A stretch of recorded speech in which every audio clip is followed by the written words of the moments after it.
Flavie Renoir pour l'instant pour la meilleure performance française espoir de l'EA Montville-Hérouville.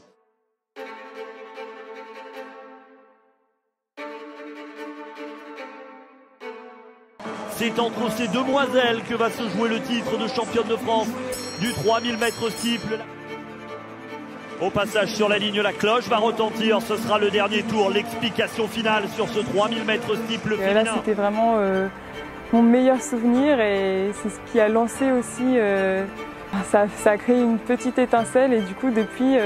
Flavie Renoir qui va aller chercher la médaille d'argent revenue du Diable Vauvert. Faut savoir quand même persévérer. Renoir, médaille d'argent devant Claire Palou. Quelle remontée de Flavie Renoir pour le Montville-Hérouville, vice-championne de France. Bonjour Flavie. Bonjour. Alors, tu nous reçois aujourd'hui au stade Prestavoine à Hérouville, un stade où tu as tes habitudes. C'est important pour toi de venir t'entraîner sur la piste?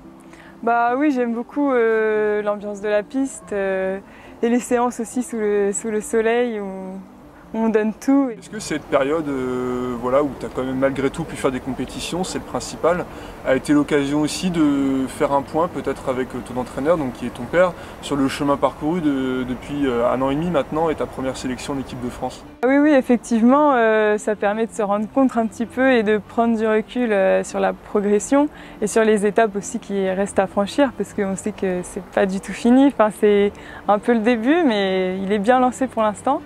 Et oui, bah, c'est vrai que le début de cette grande progression a été marqué par ma première sélection en équipe de France, donc en 2019 pour les championnats d'Europe de cross à Lisbonne, où j'ai terminé 10e et 3e par équipe en junior. Donc là, c'était vraiment mon meilleur souvenir et c'est ce qui a lancé aussi ça a créé une petite étincelle et du coup depuis j'arrive à avoir un peu plus confiance en moi et à plus profiter et plus progresser, à vraiment m'épanouir. C'était un réel objectif d'atteindre la sélection d'équipe de France dès la catégorie junior, participer au championnat d'Europe, c'est quelque chose qui te paraissait accessible? Au début, j'y croyais pas du tout, j'étais un peu nouvelle et petit à petit je voyais que je me rapprochais vraiment des plus fortes, des premières places, alors du coup j'ai essayé. Et oui, ça a bien fonctionné et du coup maintenant j'essaye de m'accrocher pour rester dans le top. Porter le maillot de l'équipe de France, c'est quelque chose de particulier par rapport aux compétitions plus classiques que tu as l'habitude de faire avec ton club, le Montville-Hérouville? Oui, déjà c'est super gratifiant de porter ce maillot et puis de représenter la France et de se dire qu'on fait partie des meilleurs. Donc de se dire aussi qu'il faut vraiment tout donner pour bien représenter la France. Est-ce que si on revient quelques années en arrière, alors tu as débuté par le basket, tu as aussi participé au cross, tu vas nous le dire dans quelques instants. Ouais. À quel moment le choix a dû se faire basket, athlétisme, tu avais aussi un bon niveau en basket avec un potentiel, voilà, qu'est-ce qui a été déterminant dans ce choix de se pencher uniquement vers l'athlétisme? J'ai choisi l'athlétisme parce que déjà j'avais fait vraiment des bons résultats. Je suis même arrivée 3e au championnat de France de 1500 dès ma première année d'athlétisme, donc c'était vraiment encourageant, donc j'ai continué dans l'athlétisme. Alors aujourd'hui, tu t'astreins combien de séances d'entraînement par semaine et ça représente combien à peu près de kilomètres sur une semaine si on devait parler chiffres? C'est environ 6 entraînements par semaine, donc après ça peut varier. Mais au niveau du kilométrage, c'est une moyenne on va dire de 80. Donc des fois, quand c'est dans les périodes de compétition, ça peut être 60 km, mais dans les périodes de préparation, 100 km. Donc ça dépend vraiment des moments, mais on adapte toujours l'entraînement en fonction des compétitions et des moments. Comment on arrive à concilier à 20 ans sport de haut niveau et des études, un BTS, tu nous rappelles? Oui, donc je suis en 2e année de BTS support à l'action managériale, donc dans la gestion de projet, le management et la communication. Et donc j'ai pas d'emploi du temps aménagé.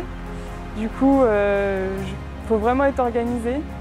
Donc je suis tous les cours et puis après les journées de cours, je vais m'entraîner, Donc forcément, ça prend du temps, mais avec l'organisation, ça se fait. Et puis il y a aussi mon entourage qui m'aide, donc c'est assez pratique. Qu'est-ce que tes amis pensent de ta pratique? Au début, ils ne comprenaient pas trop et puis au final, ils ont commencé à suivre les résultats et les courses et du coup, ils comprennent complètement et ils m'encouragent tout le temps. Donc c'est vraiment cool d'avoir du soutien comme ça, quoi. Et tu disais, tu as un bon staff autour de toi, notamment ton père qui est également ton entraîneur. Comment se passe cette relation au quotidien? Est-ce qu'il y a vraiment une frontière entre le père et l'entraîneur? Comment vous gérez tout ça? On gère tout ça un peu naturellement en fait. Il n'y a pas de frontière. On est comme on est et puis ça se passe très bien. À chaque fois on se rejoint donc, après nos journées de travail et puis voilà, on partage les entraînements et tout se passe vraiment bien. Pour nous, il n'y a aucun souci. Justement, c'est bien d'être bien accompagné comme ça, quoi. Alors, tu profites des installations présentes autour de l'agglomération caennaise en Normandie. Tu es très attaché à la région, c'est quelque chose d'important aussi pour ton équilibre? Oui, complètement. J'y suis née et pour l'instant, j'y suis toujours. Et même toutes les installations, elles sont vraiment super. Le stade Prestavoine, par exemple. Et il est toujours accessible et très pratique, donc c'est vraiment bien. Et oui, la Normandie, en plus, il y a vraiment de jolis cadres pour courir, donc ça c'est bien. Tu sens que tu arrives à te structurer un peu plus dans ta pratique, tu tends vers le professionnalisme? Oui, là depuis cette année, c'est vrai que déjà je suis mieux accompagnée et j'arrive mieux à cadrer mes entraînements, ça c'est sûr. À faire la part des choses, alors qu'avant c'était un peu du vite fait, on va dire, que maintenant c'est mieux, c'est plus professionnel. Et ta discipline favorite c'est le 3000 mètres steeple, tu étais championne de France espoir l'an passé, vice-championne de France élite à seulement, tu avais à peine 20 ans. Pourquoi cette discipline? Pourquoi elle t'attire autant? Je pense déjà qu'inconsciemment, mon père en faisait. Et donc inconsciemment, je pense que j'ai voulu essayer aussi en fait. Et même le fait qu'il y ait des barrières à franchir, ça change d'une course sur le plat, quoi. Et c'est un peu plus amusant aussi, ça fait faire un peu plus d'efforts, mais j'ai le goût de l'effort, du coup j'aime bien. Justement, ces changements d'allure, de rythme, ça te rappelle aussi un petit peu l'hiver et les crosses avec la boue notamment? Ouais, voilà, exactement. À chaque fois avec la rivière par exemple, ça casse l'allure, mais après il faut relancer. C'est comme les côtes en cross, quoi, et ça c'est vraiment intéressant. Tes prochains objectifs, tu es encore en catégorie espoir, il y aura des championnats d'Europe dans quelques mois. C'est ton principal objectif? Oui, ouais, exactement. Les championnats d'Europe espoir sur 3000 mètres steeple en Norvège, c'est vraiment mon objectif de l'été. Et voilà, j'ai le potentiel pour l'atteindre. Maintenant, il faut que je fasse le chrono pour me qualifier. Écoute Flavie, merci beaucoup pour cet entretien et à très vite et je te souhaite bonne chance pour tes prochains objectifs. Merci beaucoup à toi et à toute l'équipe du tournage. Merci.